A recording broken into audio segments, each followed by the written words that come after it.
Hello friends, आज हम पढ़ेंगे शब्द परिचय 3 कक्षा 6 पाठ 3। इसमें सबसे पहले हम जानेंगे एतत्, एते, एतानी। एतत् का मतलब होता है यह, पास की चीज़ों के लिए। और जो शब्द नपुंसकलिंग हो, नपुंसकलिंग का मतलब होता है जो ना तो पुल्लिंग होते हैं ना स्त्रीलिंग होते हैं, उन्हें हम नपुंसकलिंग कहते हैं। ऐसी वस्तुओं के लिए इस्तेमाल होगा एतत् और तत्। तो एतत् मतलब यह, पास की चीज़ों के लिए, और तत् मतलब वह, दूर की चीज़ों के लिए। तत्, ते, तानी, एक के लिए, दो के लिए ते। देखिए आप, दो के लिए सब में मात्रा लगी है एक एक। किम, के, कानी। किम मतलब क्या, ये दो के लिए और ये दो से ज़्यादा के लिए। तृतीयः पाठः, तीसरा पाठ, शब्द परिचय 3।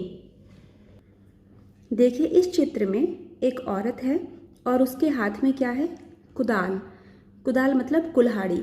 कुल्हाड़ी को हम संस्कृत में कहते हैं खनित्रम।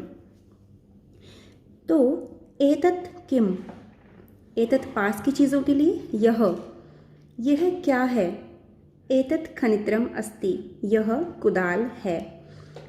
श्रमिका खनित्रम चालयति, जो श्रमिका है, जो परिश्रम करने वाली महिला है, वो उस कुदाल को चला रही है। इस चित्र में आपको दिख रहा है एक विश्राम गृह है। विश्राम गृह जहाँ पर हम बैठकर आराम कर सके कुछ देर के लिए। तत् किम, विश्राम गृह हमसे दूर है, इसलिए हम यहाँ पे क्या लगाएंगे, तत्, दूर की चीज़ों के लिए। तत् किम, वह क्या है, तत् विश्राम गृहम अस्ति, वह विश्राम गृह है। किम अत्र भित्तिकम अस्ति, भित्तिकम का मतलब होता है दीवार।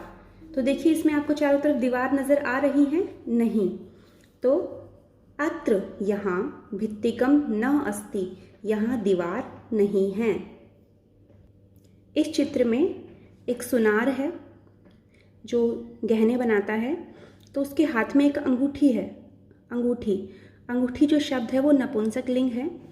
तो देखिए एते के, एते मतलब दो के लिए। तो ये दो क्या हैं, एते अंगुली के सतह, ये दो अंगूठियां हैं। तो दो के लिए क्या आएगा, अंगुलीय के, एक ही मात्रा लग जाएगी। सुवर्णकारः अंगुलीय के रचयति, जो सुवर्णकार है, जो सोना बनाने वाला है, सुनार अंगूठियां बना रहा है। अगले चित्र में एक रेलवे स्टेशन है और रेलवे स्टेशन के बाहर दो बसें खड़ी हैं। ते के, ते मतलब दो के लिए। तत्ते तानी, वो हमसे दूर हैं, इसलिए ते का इस्तेमाल हुआ है। तो वे दो क्या हैं, ते बस याने सतह, वे दो बस हैं, बसें हैं। ते बस याने कुत्र गच्छतः, वे दोनों बस कहाँ जा रही हैं। ते रेल स्थानकम गच्छतः, वे रेलवे स्टेशन पर जा रही हैं। इस चित्र में देखो 4 रुमाल हैं। एतानी कानी, ये सब, अब दो से ज़्यादा है तो उसके लिए क्या होगा, एतानी, और पास में है तो एतानी, और दूर होगा तो तानी। एतानी कानी, ये सब क्या हैं। एतानी कर वस्त्राणि संति, ये सब कर वस्त्राणि का मतलब होता है, कर मतलब हाथ, वस्त्र मतलब हाथ का जो वस्त्र है, कपड़ा है वो।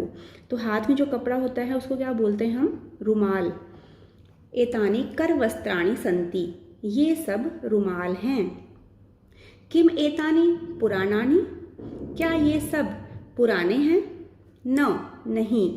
एतानी तो नूतनानि, ये सब तो नए हैं। यहाँ पर देखिए एक केले का पेड़ है, उस पर बहुत सारे केले लगे हुए हैं। तो और वो हमसे दूर भी हैं, तो क्या होगा, तानी। तानी कानी, वे सब क्या हैं।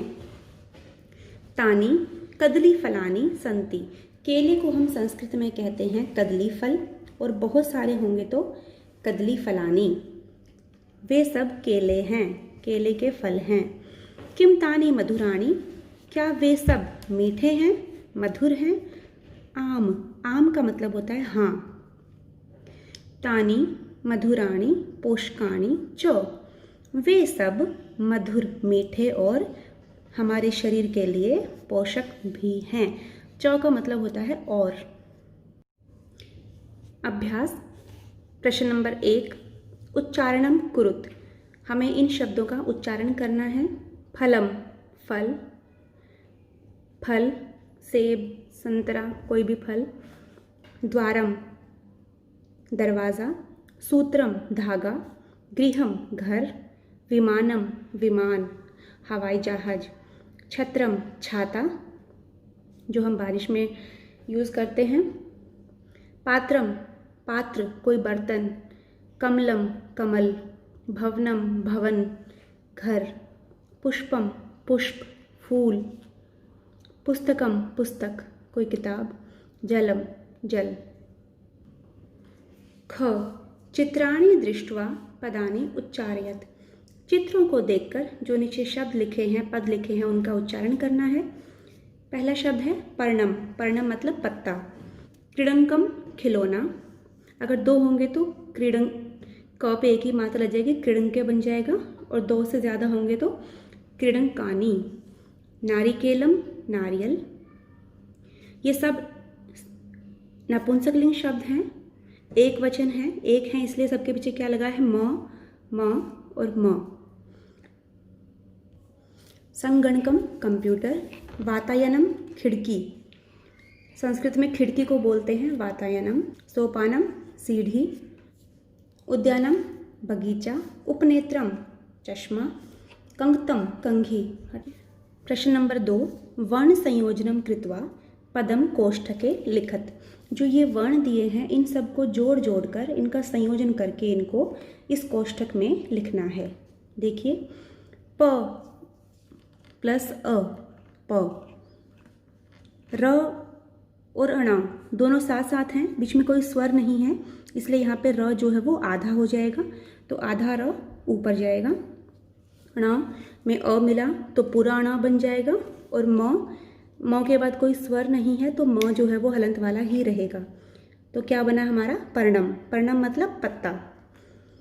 ख प्लस में अ ख, न प्लस में ई, छोटी की मात्रा है तो नी, खनी।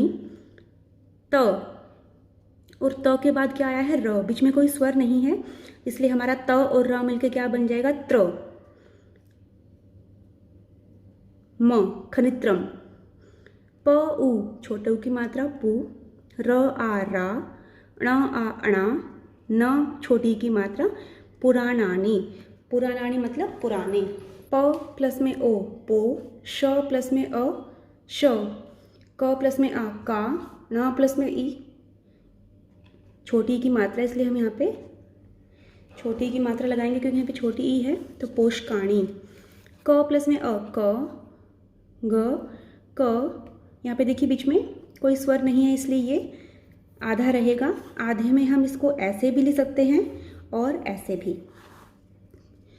क प्लस में अ क, त अ, त म, तो क्या बनेगा? कंकतम। कंकतम मतलब कंघी।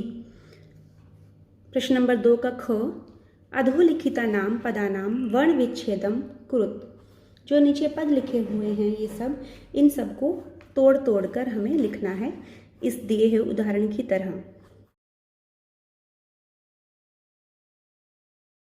प्रश्न नंबर 3, चित्राणि दृष्ट्वा संस्कृत पदानि लिखत।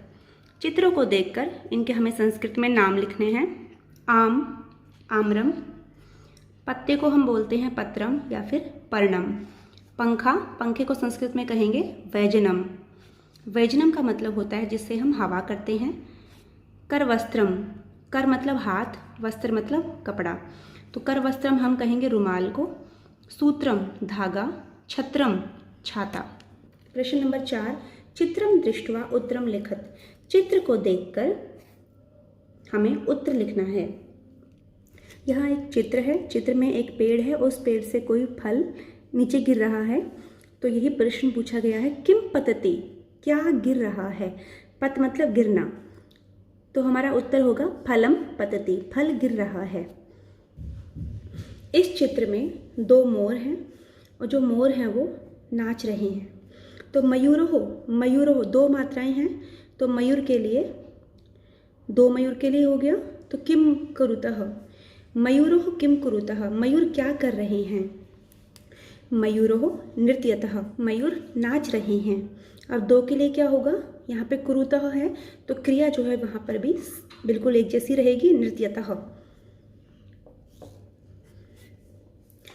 एते के सतः, ये दो क्या हैं।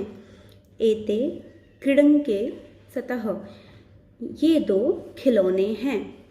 इस चित्र में देखो तीन बालिकाएं हैं, तीन लड़कियां हैं और वो तीनों के हाथ में किताब है और वो तीनों पढ़ रही हैं। तो बालिकाः किं कुर्वन्ति, बालिकाएं क्या कर रही हैं। बालिकाः पठन्ति, बालिका पढ़ रही हैं। कानि विकसन्ति, क्या खिल रहे हैं। पुष्पाणि विकसन्ति, फूल खिल रहे हैं। यहाँ दो से ज़्यादा है इसलिए क्या आएगा, पुष्पाणि। एक होता तो पुष्पम, दो होता तो पुष्पे और दो से ज़्यादा है तो पुष्पाणि। प्रश्न नंबर 5, निर्देशानुसारम वाक्यानि रचयत। जैसे निर्देश दिया गया है उसके अनुसार हमें वाक्य बनाने हैं। एग्जाम्पल दिया है यथा एतत् पतति, एतत् मतलब यह गिर रहा है, इसको हमें बदलना है बहुवचन में। तो एतत् का बहुवचन क्या होगा, एतत् एते एतानि। एते मतलब दो के लिए और एतानि मतलब दो से ज़्यादा के लिए, तो एतत् का बहुवचन होगा एतानि। तो एतानि और पतति का पतति पततः पतन्ति, तो पतन्ति। क एते पर्णे सतः, ये दो पत्ते हैं। बहुवचन में बदलना है इसको, तो एते का होगा एतानि, पर्णे का पर्णानि, सतः का सन्ति। एतानि, तो क्या बनेगा हमारा, एतानि पर्णानि सन्ति, ये बहुत सारी पत्तियां हैं। मयूरः नृत्यति, मोर नाच रहा है, तो इसको हमें बदलना है बहुवचन में। तो मयूर का क्या होगा, मयूराः, आ की मात्रा और विसर्ग लग जाएगा। और नृत्यति का नृत्यन्ति, अंति लगता है बहुवचन में। तो बहुत सारे मोर नाच रहे हैं। एतानि यानानि, यहाँ पे देखिए पहले से बहुवचन दिया है एतानि, ये बहुत सारे यान हैं। यान मतलब हवाई जहाज, तो इसको हमें दो में बदलना है। दो के लिए, दो हवाई जहाज के लिए क्या होगा, एते, एते याने, यानम याने यानानि, तो याने होगा दो के लिए। छात्रे लिखतः, छात्र, छात्रे मतलब दो छात्रों के लिए, तो दो छात्र लिख रहे हैं, इसको हमें बहुवचन में बदलना है। तो छात्रे का क्या होगा, छात्रा। लिखतः लिखन्ति, यहाँ पे हम लगाएंगे विसर्ग क्योंकि यहाँ पे जो छात्र हैं वो दो से ज़्यादा हैं, बहुवचन में बदलना है। तो छात्राः लिखन्ति। नारिकेलम पतति, इसको दो में बदलना है। तो नारिकेलम का क्या होगा, नारिकेले, और पतति पततः पतन्ति, तो क्या होगा, पततः। नारिकेले पततः, दो केले गिर रहे हैं। नंबर 6, उचित पदानि संयोज्य वाक्यानि रचयत। उचित पद जो साथ में हैं, इन दोनों को जोड़कर, जो उचित हो उनको जोड़कर वाक्य बनाना है। तो पहला देखिए, कोकिले, कितनी कोयल है यहाँ पर, दो, एक ही मात्रा लगी है तो दो के लिए होगा। तो यहाँ पे दो के लिए जो क्रिया है वो भी दो वाली आएगी।